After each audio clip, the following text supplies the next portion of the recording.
Hi Wales, and welcome to instalment 4 of Matilda.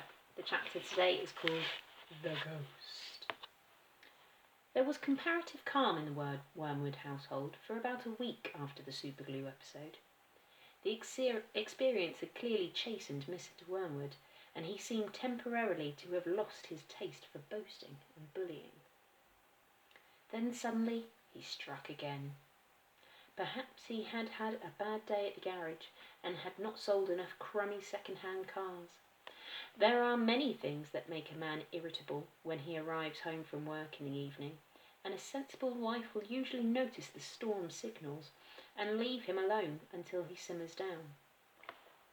When Mr. Wormwood arrived back from the garage that evening, his face was as dark as a thundercloud, and somebody was clearly for the high jump pretty soon. His wife recognised the signals immediately and made herself scarce. He then strode into the living room. Matilda happened to be curled up in an armchair in the corner, totally absorbed in a book. Mr. Wormwood switched on the television. The screen lit up. The programme blared. Mr. Wormwood glared at Matilda. She hadn't moved. She had somehow trained herself by now to block her ears to the ghastly sound of the dreaded box. She kept right on reading, and for some reason this infuriated her father. Perhaps his anger was intensified because he saw her getting pleasure from something that was beyond his reach. "Don't you ever stop reading," he snapped at her.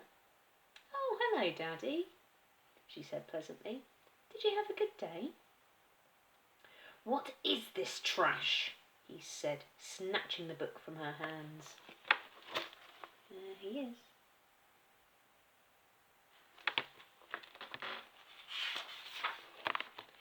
"It isn't trash, Daddy. It's lovely. It's called The Red Pony. It's by John Steinbeck, an American writer. Why don't you try it? You'll love it." "Filth," Mr. Wormwood said.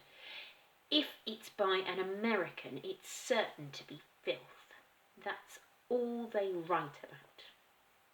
"No, Daddy, it's beautiful. Honestly, it is. It's about—" "I don't want to know what it's about," Mr. Wormwood barked. "I'm fed up with your reading anyway. Go and find yourself something useful to do." With frightening suddenness, he now began ripping the pages out of the book in handfuls and throwing them in the waste paper basket. And there he is.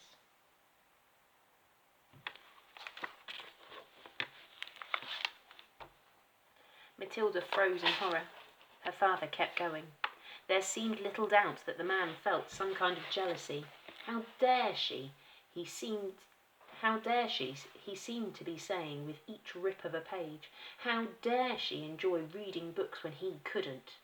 How dare she? "That's a library book," Matilda cried. "It doesn't belong to me. I have to return it to Miss Phelps." "Then you'll have to buy another one, won't you?" the father said, still tearing pages out. "You'll have to save your pocket money until there's enough in the kitty to buy a new one for your precious Mrs. Phelps, won't you?" With that, he dropped the now empty covers of the book into the basket and marched out of the room, leaving the telly blaring. Most children, in Matilda's place, would have burst into floods of tears. She didn't do this. She sat there very still and white and thoughtful. She seemed to know that neither crying nor sulking ever got anyone anywhere. The only sensible thing to do when you are attacked is, as Napoleon once said, to counterattack.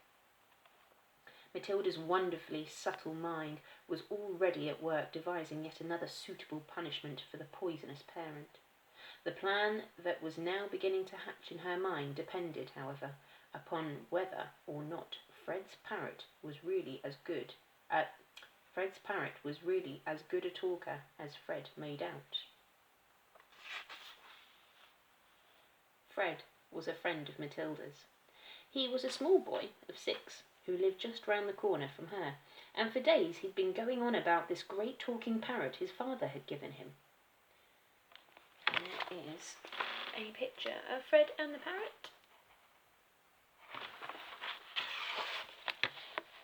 So the following afternoon, as soon as Mrs. Wormwood had departed in her car for another session of bingo, Matilda set out for Fred's house to investigate.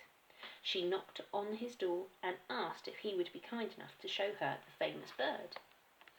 Fred was delighted and led her up to his bedroom, where a truly magnificent blue and yellow parrot sat in a tall cage. "There it is," said Fred. "Its name is Chopper." "Make it talk," Matilda said. "You can't make it talk," said Fred. "You have to be patient. It'll talk when it feels like it." They hung around waiting. Suddenly the parrot said, "Hello, hello, hello." It was exactly like a human voice. Matilda said, "That's amazing! What else can it say?" "Rattle my bones," the parrot said, giving a wonderful imitation of a spooky voice. "Rattle my bones." "He's always saying that," Fred told her. "What else can he say?" Matilda asked. "That's about it," said Fred. "But it is pretty marvellous, don't you think?" "It's fabulous," Matilda said. "Will you lend him to me, just for one night?" "No," said Fred, "certainly not." "I'll give you all my week's pocket money," Matilda said. That was different. Fred thought about it for a few seconds. "All right then," he said, "if you promise to return him tomorrow." Matilda staggered back to her own empty house, carrying the tall cage in both hands.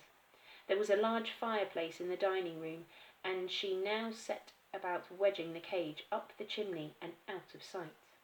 This wasn't going to be easy, but she managed it in the end. Oh, and there she is, ramming the cage up the chimney. Poor parrot.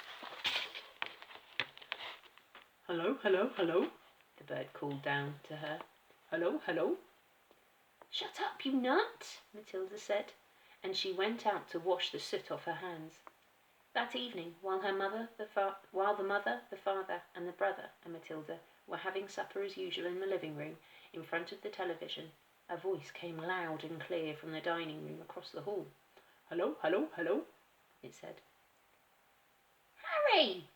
cried the mother, turning white. "There's someone in the house! I heard a voice!" "So did I," the brother said. Matilda jumped up and switched off the telly. "Shh," she said. "Listen." They all stopped eating and sat there very tense, listening. "Hello, hello, hello," came the voice again. "There it is!" cried the brother. "It's burglars!" hissed the mother. "They're in the dining room." "I think they are," the father said, sitting tight. "Then go and catch them, Harry," hissed the mother. "Go out and collar them red-handed." The father didn't move. He seemed in no hurry to dash off and be a hero. His face had turned grey. "Get on with it," hissed the mother. "They're probably after the silver." The husband wiped his lips nervously with his napkin. "Why don't we all go and look together?" he said. "Come on," the brother said. "Come on, Mum." "They're definitely in the dining room," Matilda whispered.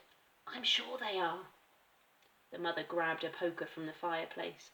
The father took a golf club that was standing in the corner. The brother seized a table lamp, ripping the plug out of its socket.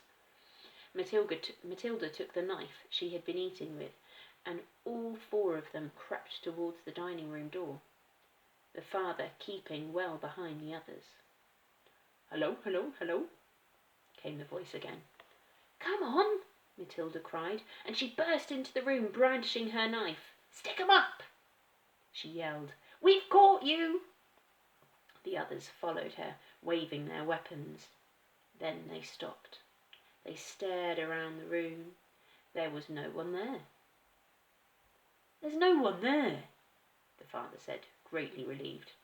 "I heard him, Harry," the mother shrieked, still quaking. "I distinctly heard his voice. So did you." "I'm certain I heard him," Matilda cried. "He's in here somewhere." She began searching behind the sofa and behind the curtains. Then came the voice once again, soft and spooky this time. "Rattle my bones," it said. Rattle my bones. There we are. There's Mr. Wormwood.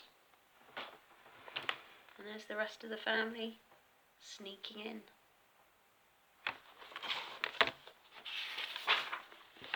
They all jumped, including Matilda, who was a pretty good actress. They stared around the room. There was still no one there. "It's a ghost!" Matilda said. "Heaven help us!" cried the mother, clutching her husband round the neck. "I know it's a ghost," Matilda said. "I've heard it here before. This room is haunted. I thought you knew that."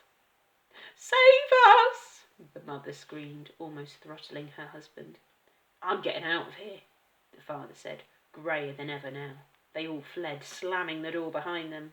The next afternoon, Matilda managed to get a rather sooty and grumpy parrot down from the chimney and out of the house without being seen. She carried it through the back door and ran with it all the way to Fred's house. "Did it behave itself?" Fred asked her. "We had a lovely time with it," Matilda said. "My parents adored it." So that's the end of that chapter. The next one is called Arithmetic, so maybe something to do with maths. I hope you're having fun doing your maths at home as well. I hope you're taking breaks and taking care of yourself and listening to your adults. I will see you tomorrow. Take care. Bye.